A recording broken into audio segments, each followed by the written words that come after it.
네, 안녕하세요. 한국노동연구원 손연정입니다. 코로나19 이후 일하는 방식 변화 및 그에 따른 고용 영향 분석 연구 결과를 발표하도록 하겠습니다. 오늘 발표의 순서는 이런 순서로 진행이 될 계획이고요. 먼저 연구의 필요성과 목적을 먼저 말씀을 드리겠습니다. 코로나19 이후에 비대면 방식의 그런 근무 방식이 크게 우리 사회에 확산이 되고 있습니다. 하지만 코로나19 이전에도 사실 이 비대면을 선호하는 사회 문화의 확산이 이루어지고 있었고, 또 디지털 경제가 발전이 되면서 이러한 일하는 방식 변화에 대한 움직임은 이미 코로나19 이전부터도 일어나고 있었다고 보여집니다. 하지만 코로나19 이후에 이제 사회적 거리두기 등의 방역 지침 때문에 대면 중심 그리고 집체 중심의 일하는 방식이 제한되면서 일하는 방식 변화는 더욱더 급격히 가속화가 되게 되었고, 현재 그래서 재택근로를 새로운 표준이다, 뉴 노멀이다라고까지 일컫고 있는 그런 상황입니다. 이 연구는 이러한 배경 하에서 이제 코로나19로 인한 이러한 촉발된 이런 일하는 방식의 변화, 특히 그 중에서도 재택근로의 확산이 가장 큰 변화 중에 하나이기 때문에 재택근로에 좀 초점을 맞추어서 재택근로 시행 현황을 좀 자세히 살펴보고, 그리고 재택근로가 노동시장에 미친 영향들, 그 중에서도 특히 고용과 관련해서 좀 집중적으로 양적인, 질적인 측면에서 어떤 변화가 일어났는지 그것을 분석하는 것을 목적으로 하고 있습니다. 일단 코로나19 이후에 어떤 일하는 방식의 변화가 일어났는지를 먼저 좀 통계 자료를 통해서 보여드리도록 하겠습니다. 그 경제활동 인구조사 근로 형태별 부가조사 자료를 2016년부터 2021년까지의 자료를 분석을 한 내용인데요. 먼저 유연근로제 그 활용 추세를 좀 보여드리도록 하겠습니다. 2016년에는 전체 임금 근로자의 4.2%가 유연근무제를 활용을 하고 있었는데, 이것이 이제 지난 6년 동안 계속 지속적으로 증가를 해오고 있습니다. 특히 2019년과 2020년 사이에 이제 코로나19의 영향으로 큰 폭으로 좀 증가를 한 것을 볼 수가 있고요. 그 이후에도 2021년까지 이 증가세가 계속 지속되고 있는 상황입니다. 그래서 현재는 전체 임금 근로자의 16.8%가 유연근무제를 활용하고 있는 것으로 나타나고 있습니다. 지금 보여드린 이 유연근무제 활용 그 현황은 사실 여러 가지 유형의 유연근무제를 모두 포괄하고 있는 그 통계인데요. 좀 세부 유형별로 또 살펴보면 지금 보시는 그래프와 같이 제시가 되는데, 가장 눈에 띄는 것은 일단 시차 출퇴근제, 그리고 선택적 근무 시간제, 탄력적 근무 시간제가 모두 최근 한 6년 동안 계속 지속적으로 증가를 하고 있다는 것 점입니다. 그리고 더 이제 또 눈에 띄는 변화는 재택 및 원격 근무제의 활용률 변화입니다. 아래 이제 그래프를 보시면 2016년부터 2019년까지는 우리나라의 임금 근로자 중에서 재택 및 원격 근무제를 활용하는 비중이 0.3%에도 미치지 못했습니다. 하지만 2020년에 코로나19 영향으로 그것이 이제 2.4%까지 증가를 하였고, 2021년에는 전체 임금 근로자의 5.4%까지 증가를 하게 되었습니다. 어, 이런 유연 근무제의 활용률은 사실 기업의 규모에 따라서 굉장히 상이하게 나타납니다. 지금 그래프에 제시된 바와 같이 기업 규모가 클수록 유연 근무제 활용률이 확연하게 이제 높아지는데요. 이 연구에서 특히 이제 중점적으로 다루고 있는 재택 및 원격 근무제 현황을 보시면 2019년까지는 뭐 거의 활용률이 굉장히 낮아서 차이가 나타나지 않지만, 2020년과 2021년의 자료를 보시면 2021년에 종사자 30인 미만 사업장 같은 경우에는 전체 근로자의 그한 3%에도 못 미치는 근로자들이 재택 및 원격 근무제를 활용하고 있는데 반해서 300인 이상 대기업에서는 15%가 넘는 임금 근로자들이 재택 및 원격 근무제를 활용하고 있는 것으로 나타나고 있습니다. 다음으로 이제 좀 재택 및 원격 근무제에 관해서 좀 집중적으로 살펴보면은, 사실 재택 근무와 그 원격 근무라는 것은 모든 업종과 모든 직종에서 다 할 수 있는 것은 아닙니다. 그래서 직무의 특성에 따라서, 일의 특성에 따라서 가능한 일이 있고 그렇지 않은 업무가 있기 때문에 직종별로, 산업별로 재택 및 원격 근무제 활용 비율도 굉장히 큰 차이가 나타납니다. 먼저 왼쪽의 그래프는 이제 직종별 재택 및 원격 근무제 활용 비율을 나타낸 것인데, 관리자, 전문가, 관련 종사자, 사무 종사자가 다른 직종에 비해서 활용률 굉장히 높은 것을 확인할 수가 있고요. 오른쪽은 이제 업종별 제도 활용률인데 공공부문의 비중이 높은 전기가스 증기 부문 그리고 지식 집약 산업인 이제 정보통신이나 금융 및 보험업 전문가 기술 서비스업 등에서 이제 타 업종에 비해 크게 이제 재택 및 원격 근무제를 활용하고 있는 것을 확인할 수가 있습니다. 그러면 이제 본격적으로 일하는 방식의 이런 변화들이 고용에 있어서 양적인 측면에서 어떠한 변화를 가져왔는지 분석 결과를 말씀을 드리겠습니다. 재택근로의 확산은 고용에 있어서 여러 다양한 복잡한 경로를 통해서 고용에 영향을 미칠 수가 있습니다. 재택근로가 가지고 있는 긍정적인 측면들이 있고 또 부정적인 측면들도 혼재되어서 사실 나타나고 있습니다. 긍정적인 측면은 이제 대표적으로 근로자 입장에서는 출퇴근 시간이 감소가 되고요. 또 업무에 대한 집중도가 높아질 수 있고 직무 만족도나 일생활 균형이 증진되는 그런 긍정적인 효과가 있습니다. 그리고 기업의 입장에서는 이제 필요한 업무 공간의 축소가 이루어질 수 있고 또 뭐 에너지 사용 비용이라던가 이런 부대 비용의 절감도 이루어질 수 있고요. 또 공간의 제약 없이 인력을 유치할 수 있다는 측면에서 우수 인력을 유치할 수 있다는 그런 긍정적인 측면도 있습니다. 하지만 또 부정적인 영향도 무시할 수가 없는데요. 재택근로가 생산성을 사무실 근로와 비교했을 때 생산성이 조금 더 낮을 것이다라는 우려가 굉장히 크게 있었고 또 기업의 입장에서는 인사 노무 관리 측면에서 비효율을 발생할 수 있고 또 관련 인프라를 구축하는 데 비용이 또 부담이 될 수 있는 이런 부정적인 측면도 있습니다. 따라서 긍정적인 요인들과 부정적인 요인들 중에 어떤 것이 더 크게 작용을 하는지에 따라서 고용은 증가할 수도 감소할 수도 있을 것 같습니다. 저희가 이제 연구에서는 세 가지 분석 방법으로 그 고용 영향의 양적인 측면을 분석을 하였습니다. 먼저 첫 번째는 경제활동 인구조사 자료를 활용한 분석입니다. 그 재택근무와 관련해서 현재 이제 그 공식적인 통계로는 사실 볼 수 있는 통계 자료가 굉장히 드문 상태입니다. 그래서 이제 사실 고용 효과를 보기 위해서는 사업체 단위의 자료를 좀 활용을 해야 되는데 경제활동 인구조사가 사실 재택근로 관련한 정보를 주는 거의 유일한 조사였기 때문에 이것을 활용해서 조금 저희가 가공을 해서 사용을 하였고요.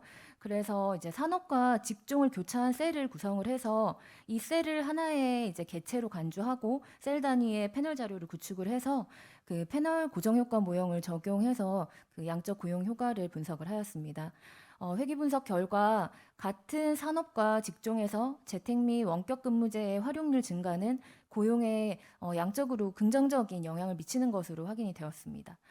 그리고 두 번째로 저희가 이제 연구에서 양적 고용 영향을 분석한 부분은 고용노동부에서 그 유연근무제 간접노무비 지원 사업을 시행을 하고 있습니다. 그래서 그 사업을 이제 통해서 중견기업 사업주를 대상으로 유연근무제를 활용하는 근로자 1인당 5에서 10만 원을 주당 이제 지급을 하고 연 최대 520만 원까지 지원하는 이런 사업이 있습니다. 그래서 이 유연근무제 간접노무비 지원 사업의 고용 효과를 저희가 분석을 하였습니다.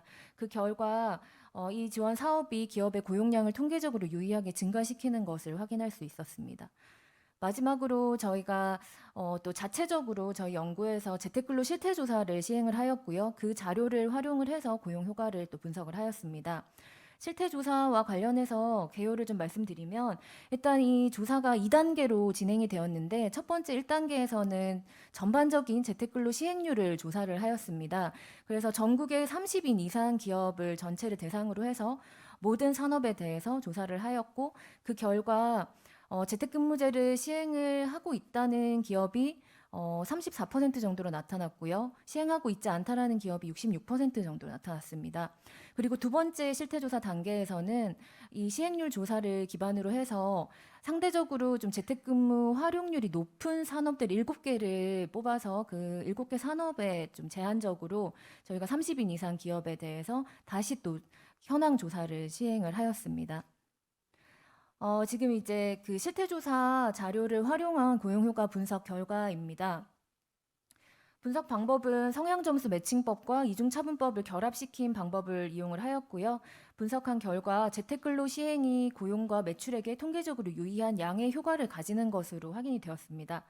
하지만 이 연구 분석 결과에서 좀 유념해서 생각해야 될 부분들이 있었는데 그중에서 이제 대표적인 것이 이것이 정규직 인력의 고용에는 통계적으로 유의한 효과가 나타나지 않은 반면에 비정규직 고용에는 유의한 양의 효과가 나타났다라는 점입니다. 이 부분과 관련해서 저희 연구진이 이제 고민을 해본 결과 아무래도 기업들이 그 코로나19라는 이 상황 속에서 이 불확실성 속에서 그리고 재택근무의 생산성이 정확하게 검증되지 않은 상황에서 필요한 인력을 정규직보다는 비정규직으로 좀 중점적으로 활용하지 않았나라고 추측을 해볼 수 있을 것 같습니다.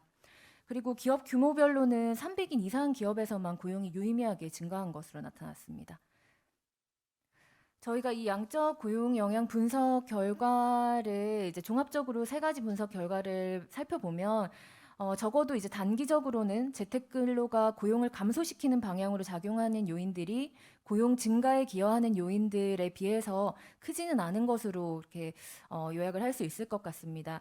하지만 재택근무가 이제 우리 사회에서 본격적으로 시행된 지 그렇게 긴 시간이 지나지 않았기 때문에 단기적으로는 이 고용의 효과가 굉장히 제한적일 수밖에 없고 또 이 시기 동안에 코로나19가 이제 거시경제적으로 미치는 영향들이 굉장히 크기 때문에 그 효과를 완전히 제거하고 순수하게 재택근로가 고용에 미치는 영향을 볼 수는 없었습니다. 따라서 이런 부분과 관련해서는 장기적으로 계속 좀 모니터링이 필요하지 않나, 후속 연구가 필요하지 않나 하는 생각입니다. 다음으로는 재택근무제가 이제 고용에 미치는 질적 부분에 대한 고용 효과를 말씀을 드리겠습니다. 사실 재택근무가 사무실 근무에 비해서 생산성이 떨어질 수 있다라는 우려가 굉장히 컸었는데 실제로 이제 사업체들과 근로자들을 대상으로 재택근무의 생산성에 대해서 조사를 한 결과 왼쪽 그래프가 이제 사업체 대상 이제 조사 결과인데 사업체들의 절반 이상이 재택근무가 생산성을 증진시킨다라고 응답을 하였고 생산성을 하락시킨다는 응답은 5%에도 미치지 않는 수준이었습니다. 그래서 전반적으로 기업들에서는 재택근무제의 생산성에 대해서 긍정적으로 평가를 하고 있다라고 보여지고요. 근로자들은 상대적으로는 사업체보다는 좀 덜 긍정적으로 보고 있는 것 같습니다. 그래서 재택근로가 생산성을 증가시킨다 그리고 또는 하락시킨다의 비율이 이제 반반 정도로 응답이 나온 것으로 확인이 되었습니다. 그 밖에도 이제 사업체들에게 재택근무제에 대해서 여러 가지 측면에서 이제 평가를 요청을 했고요. 그 결과 사실 재택근무제의 주된 효과는 근로자의 웰빙이라고 인식이 되고 있는 것 같습니다. 가장 이제 주요한 결과로 근로자의 육체적 피로감 감소, 근로자 자기 개발 그리고 일가정 양립 가능성에 재택근로가 굉장히 긍정적인 측면이 있다라고 평가하고 있는 것을 확인할 수가 있었고 또 사업체들이 우수 인력을 확보하고 유지하는데 또 근로자의 이직을 방지하는데도 재택근무가 가지는 긍정적인 영향이 있다라고 보고 있는 것을 확인할 수가 있었습니다. 그렇다면 앞으로 이제 코로나19가 완화되거나 또는 완전히 종식되고 난 이후에도 계속 재택근무제를 시행할 의향이 있는지에 대해서 사업체와 근로자를 대상으로 이제 조사를 한 결과입니다. 사업체들은 대부분은 코로나19 종식 이후에도 계속 재택근무제를 활용할 것으로 보입니다. 하지만 대다수의 사업체들이 활용은 하되 축소해서 시행하겠다라고 응답을 하고 있었습니다.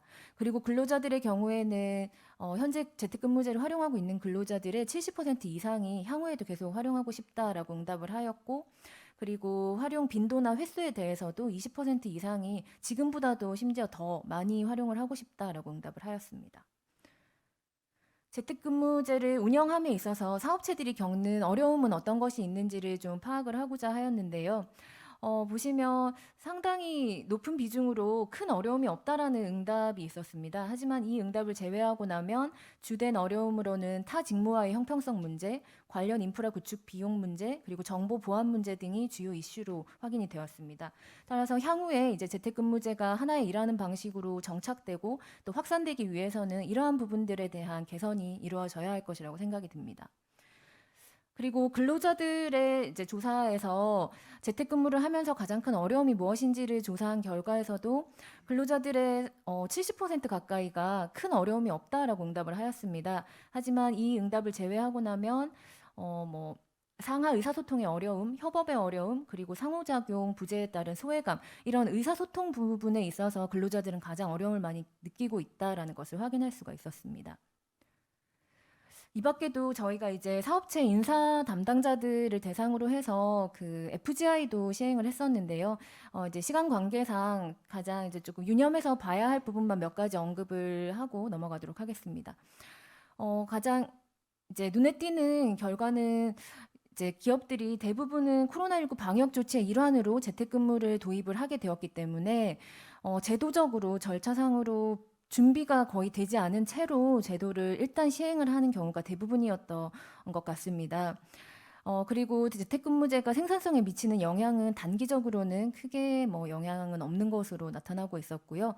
그리고 한 가지 좀 중요하게 생각을 해야 될 부분은 조사 대상 업체들 중에서 거의 한 절반가량은 재택근무제를 정규직에 대해서만 사용할 수 있도록 허용을 하고 있었습니다. 그리고 또한 대부분의 기업들이 재택근무제에 대한 결정을 근로자와의 협의를 거치지 않고 사측이 결정을 했다라는 점인데요. 이 부분도 코로나19 상황에서는 좀 이해가 되는 부분이었던 것 같은데 향후에 이게 이제 제도화가 되는 과정에서는 노사 갈등을 유발할 수 있는 여지가 있기 때문에 좀 유념해야 될 부분이라고 생각이 듭니다. 이러한 이제 연구 결과를 바탕으로 해서 향후에 이제 재택근무제 활성화를 위한 정책 제언을 몇 가지 드리고자 합니다. 일단 재택근무제와 관련한 인사관리 그리고 노사관계 측면에서의 과제를 말씀을 드리겠습니다. 재택근무제가 제대로 이제 생산성을 담보하는 새로운 일하는 방식으로 자리 잡기 위해서는 업무 프로세스의 표준화가 반드시 필요하다고 생각이 들고요. 그리고 이러한 새로운 근무 체계에 따른 공정한 성과 평가 시스템을 구축하는 것이 급선무라고 생각이 듭니다. 또한 기업들에게 모두 이제 일괄적으로 제도를 시행할 것이 아니라 기업 특성에 맞게 재택근무제에 적합한 직무를 분석을 하고 선정 기준을 마련할 필요가 있을 것입니다. 또 현재까지는 조사된 결과에 따르면 기업들이 이제 코로나19로 인해서 준비 없이 제도를 시행하는 경우가 대부분이어서 향후에는 이제 제도화의 필요성도 내두가 될 것이라고 생각이 듭니다. 따라서 뭐 취업 규칙의 변경 그리고 업무 매뉴얼의 제정 등의 이런 제도화 과정이 필요할 것이라 생각이 들고요. 또 근로자들의 의견 수렴 과정 없이 기업 일방적으로 정하는 경우들이 많았는데 향후에는 이제 근로자들의 의견을 수렴하는 과정 등을 거쳐서 제도를 시행하고 활용을 해야 할 것이라고 보여지고요. 또 근로자 실태 조사에서도 나타났듯이 근로자들이 느끼는 가장 큰 재택근무의 어려움은 사실 소통에 관한 부분이었습니다. 이러한 부분은 사실 기업의 이제 조직 문화가 좀 재정비가 이루어져야 하는 부분이고요. 이러한 노력들이 조금 계속 필요할 것이라고 생각이 듭니다. 그리고 마지막으로 재택근무제를 정착시키고 확산시키기 위해서 정책적으로는 어떠한 지원이 필요한지에 대해서 저희 연구진에 몇 가지 제언을 드리고자 합니다. 가장 이제 주된 그 연구 결과에서 이제 드러난 부분들이 대기업에 비해서 중소기업들이 제도를 도입하고 활용하는데 훨씬 더 큰 어려움을 겪고 있는 것을 확인할 수가 있었습니다.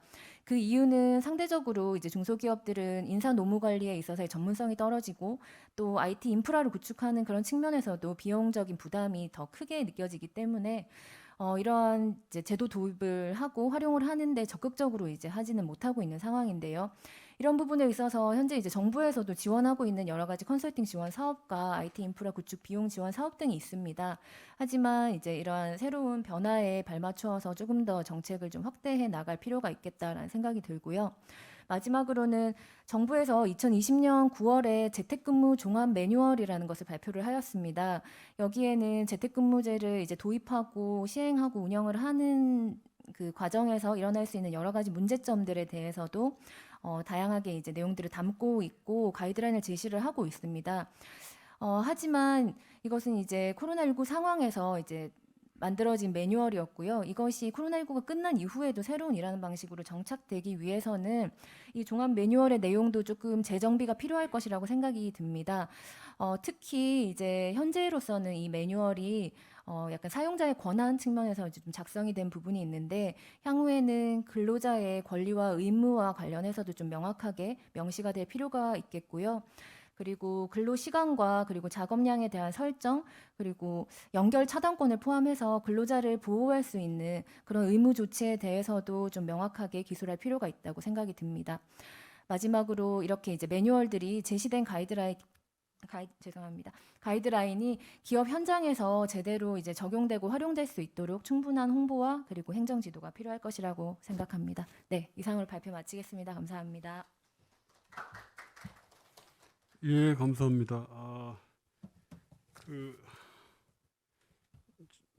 주로 이제 재택근무 중심으로 일하는 방식의 변화가 고용에 어떤 효과를 끼쳤는지 양과 질의 측면에서 다 보신 것 같아요. 근데 양적으로는 늘리는 효과가 있다. 다만 이게 정규직이나 대기업에서 그 효과가 주로 나타나는 것으로 보인다는 말씀을 주신 것 같고, 질적 고용 효과도 대체로 뭐 긍정적인 것으로 이렇게 말씀을 하신 것 같습니다. 예, 예, 좋은 발표 감사드리고요. 여기에 대해서 동국대학교 성상현 교수님께서 토론을 해주시겠는데 한 8분 정도 말씀을 주시면 될 것 같습니다. 네, 안녕하십니까. 동국대학교 성상현입니다. 오늘 손현정 위원님 발표 잘 들었습니다. 상당히 장기간에 걸쳐서 광범위한 연구를 수행을 했고요. 특정 산업이 아닌 전 산업에 걸쳐서 이루어지고 있는 일하는 방식을 큰 범위로 잡고 범위를 점차 좁혀서 유연근무제, 특히 초점은 재택근무를 중심으로 연구가 진행이 됐습니다. 분석 방법에 있어서도 경활 자료, 그다음에 간접 노무비 지원 사업에 관한 평가, 그다음에 재택근무 실태 조사 직접 수행한 것, 그리고 사례 기업의 심층 인터뷰, FGI 조사까지 다각적인 방법을 통해서 굉장히 의미 있는 연구 그리고 좋은 시사점을 도출을 한 것 같습니다. 굉장히 어려운 작업을 해주신 연구진에게 감사부터 먼저 드립니다. 사실 가상조직, 버추얼 오거나이제이션에 대한 연구라든지 또 텔리커뮤팅이라고 표현을 많이 했었죠. 이 원격 근무, 재택 근무에 대한 연구가 시행된 것은 상당히 오래됐습니다. 기업에서도 오래전부터 많이 활용을 했었고요. 그렇지만은 이번에 코로나 19 확산 때문에 좋던 싫던 많은 기업들이 전 세계적으로 이것을 활용하게 됐고요. 그것이 이제 일하는 방식의 큰 변화의 어떤 중심축이 돼서 지금 현재까지도 그것을 겪고 있습니다. 이런 부분에 있어서 구체적인 자료, 실제 자료를 가지고 연구를 한 굉장히 중요한 의미가 있다고 생각을 합니다. 그 앞에 사회자께서도 말씀을 정리해 주신 것처럼 양적 측면에 있어서 전반적으로 고용과 매출에서 긍정적인 정적인 관계를 갖고 있다. 그렇지만 비정규직이 증가하고 특히 300인 이상 대기업의 이제 고용 인원수 기준이 되겠는데요. 여기에서 이제 큰 어떤 유의한 영향이 있었다는 것을 발견한 것도 우리가 직관적으로는 알지만 이걸 실증했다는 굉장히 중요한 의미를 갖고 있는 것 같습니다. 생산성에 대해서는 큰 영향을 미치지 않은 것으로 나와 있습니다. 그런데 해외 연구를 보면 특히 관리자 중심으로 조사를 했을 때는 생산성이 과거 그러니까 출근 근무에 비해서 이렇게 높지 않은 그런 조사 결과도 있는 것 같습니다. 앞으로 계속 연구가 이루어져야 될 것 같고요. 하는 일이라든지 산업에 따라서 또 관리 역량이라든지 직원들의 커뮤니케이션 또는 협동할 수 있는 협업 능력에 따라서 굉장히 다양한 변수가 생산성에는 복합적인 영향을 미칠 거라고 생각을 합니다. 그 좋은 연구 잘 읽어보고 또 발표도 잘 들었습니다. 그래서 제가 뭐 특별히 코멘트를 하기보다도 앞으로 더 연구가 돼야 될 부분에 대한 어떤 브레인스토밍 형식의 아이디어를 몇 가지 좀 말씀을 좀 드리고 싶습니다. 본 연구에서도 일부 드러났지만 중소기업 그 다음에 또 직종별로도 디바이드가 상당히 심합니다. 재택근무를 활용할 수 있는 일과 없는 일이 분명합니다. 이 부분에 대해서 좀 더 이제 앞으로 구분해서 연구를 하면 우리 정책도 조금 더 초점을 맞춰서 시행할 수 있는 정책 수단들이 준비되는 데 도움을 많이 주지 않을까 하는 생각이 들고요. 그 다음에 청년 고용이라든지 여성 또 장애인 등의 고용에 미치는 영향이라든지 그 다음 앞서 이제 발표자께서 말씀을 하셨습니다마는 글로벌 탤런트 소싱에 유리해졌다라는 것이 여러 연구에서 이제 장점으로 두각이 되고 있습니다. 그래서 해외에 있지만 우리가 네트워크를 통해서 같이 협업할 수 있는 그러한 어떤 국경을 넘는 어떤 일들이 많이 발생할 거라고 봅니다. 이 부분에 대해서 고용관계라든지 또 어떤 법적인 이슈, 제도적인 이슈들도 있을 거라고 생각이 됩니다. 또 내국인들도 한국인들도 해외 기업에서 한국의 존재 주거하면서 또 일을 할 수 있겠죠. 이런 부분들이 앞으로 좀 더 연구가 돼야 될 고용시장에 미치는 영향 중에 하나가 아닌가 하는 생각이 듭니다. 보통 이제 재택근무가 가능한 업무가 되려면 어떤 업무의 루틴을 명확히 설정을 해야 된다. 연구자께서도 근무 형태라고 말씀을 해주셨는데요. 어떤 업무 수행 절차가 좀 더 명확하고 커뮤니케이션의 규칙이라든지 협업 규칙 같은 것을 명확하게 해야 된다. 그걸 이제 루틴의 설정이라고 표현할 수도 있겠는데요. 노동 과정에 큰 변화가 수반된다라는 점, 그리고 그러한 새롭게 요구되는 그에 맞춘 역량들이 있습니다. 소통 방식, 소통 스킬, 또 직업 윤리까지도 포함이 된다고 생각합니다.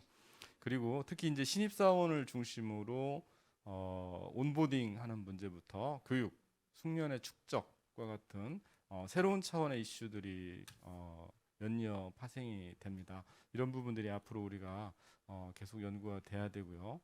일부는 또 NCS에도 반영이 돼야 되는 부분이 있지 않나 하는 생각도 듭니다. 예, 그다음 이제 법정 이슈는 많이 다루지 않았는데 본문에서는 상당히 다루고 있습니다. 보고서 본문에는 지금까지는 이제 기업이 코스트를 줄이는 부분에 대해서 많이 봤는데요.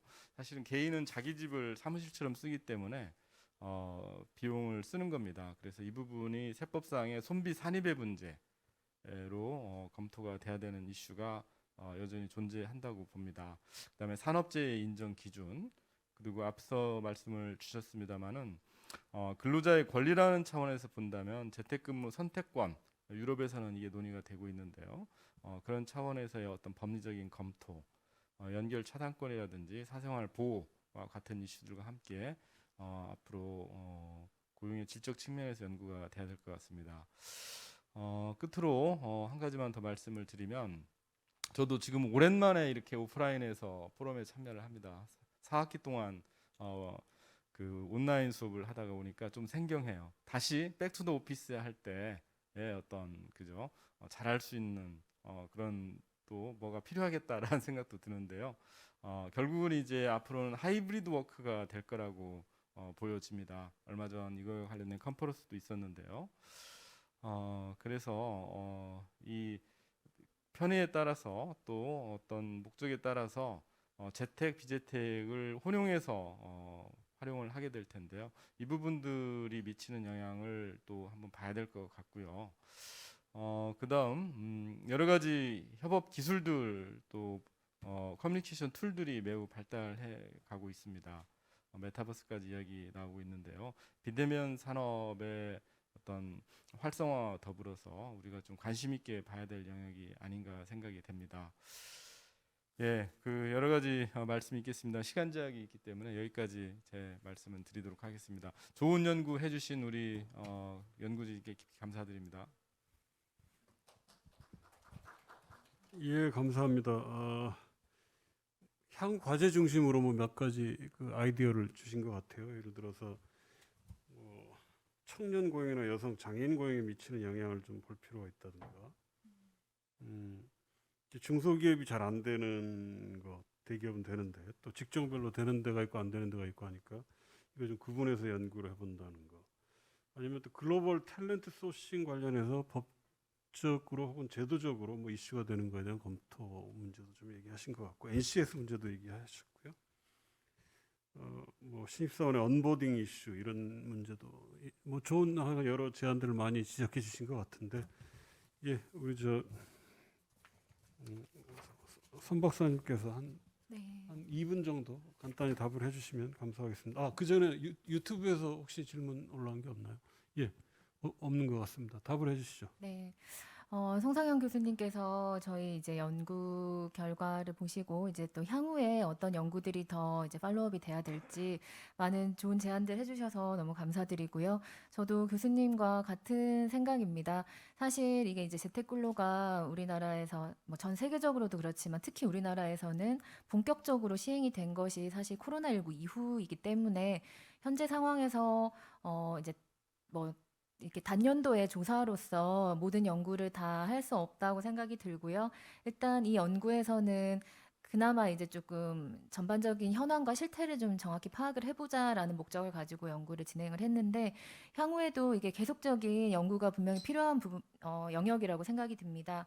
특히 이제 고용 형태별로 그리고 개인의 어떤 인적 자본 특성에 따라서 이 고용에 어떤 변화들이 일어날지 이런 부분들에 대한 세분화된 연구도 반드시 필요할 것이라 생각이 들고 또 교수님께서 말씀해주신 여러 가지 연구들을 차후에도 계속 조금 연구자로서 계속 저도 지켜보고 팔로우할 수 있도록 노력을 하겠습니다. 감사합니다.